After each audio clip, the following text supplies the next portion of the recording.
कांग्रेस के दो सबसे बड़े नेता हैं सोनिया गांधी और राहुल गांधी, लेकिन अब ये नेता कम आरोपी नंबर 1 और आरोपी नंबर 2 बन चुके हैं। वजह ये कि गांधी परिवार ने राजनीति को सेवा की जगह इसे 2000 करोड़ की प्रॉपर्टी ट्रांसफर की सर्विस बना डाला। बात सिर्फ सोनिया और राहुल गांधी की नहीं है, क्योंकि विशेष अदालत में सुनवाई के दौरान ईडी ने साफ कर दिया था कि इस मामले में कांग्रेस भी आरोपी बनाई जा सकती है।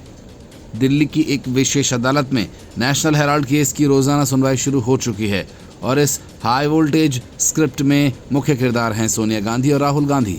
भारत जोड़ो यात्रा से सीधे संपत्ति जोड़ो साजिश तक का सफर तय करने वाले ईडी और चार्जशीट से खुलासा हुआ कि मामला सिर्फ पत्रकारिता या एजेएल की विरासत का नहीं है, बल्कि ये पूरी स्कीम यंग इंडियन नाम की एक झोलाछाप कंपनी के जरिए 2000 करोड़ रुपए की संपत्ति हड़पने की थी।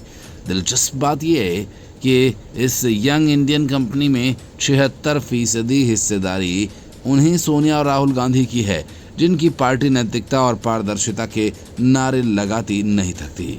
कांग्रेस ने अपने पैसे से एजेएल को 90 करोड़ रुपए का कर्ज दिया और फिर इसी कांग्रेस ने एक नई कंपनी बना डाली यंग इंडियन।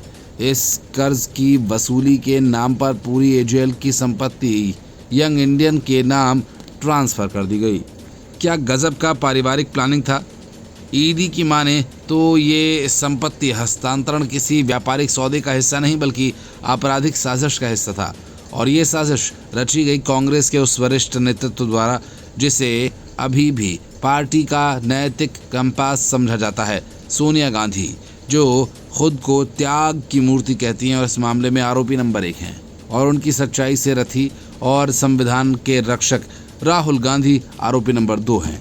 सवाल उठता है कि अगर ये पूरा मामला इतना ही पारदर्शिता और वैध था तो फिर इसे इतना जटिल तरीके से क्यों अंजाम दिया गया?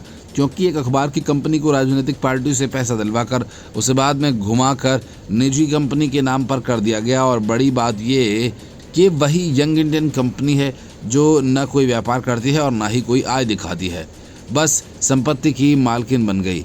अब राहुल गांधी जो संसद में आंख मारकर लोकतंत्र का मरसिया पढ़ते हैं, क्या कभी इस सवाल का जवाब देंगे कि नेशनल हेराल्ड की विरासत को कैसे एक निजी मिल्कियत में तब्दील किया गया? बेशक कांग्रेस प्रवक्ताओं के पास तैयार होगी स्क्रिप्ट और वे झट से कह देंगे कि ये मोदी सरकार की बदले की कार्रवाई है, लेकिन सवाल ये नहीं कि कार्रवाई क्यों हुई।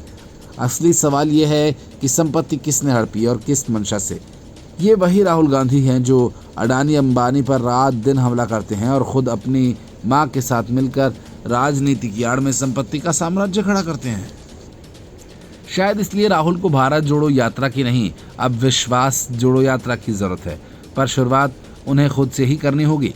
कांग्रेस के लिए अब ये केस सिर्फ कानूनी लड़ाई नहीं, बल्कि नैतिक दिवालियापन का चार्जशीट बन चुका है। और अगर राहुल गांधी इससे बचना चाहते हैं तो एक्स पर सवाल पूछने के बजाय अदालत में जवाब देने का अभ्यास शुरू कर देना चाहिए।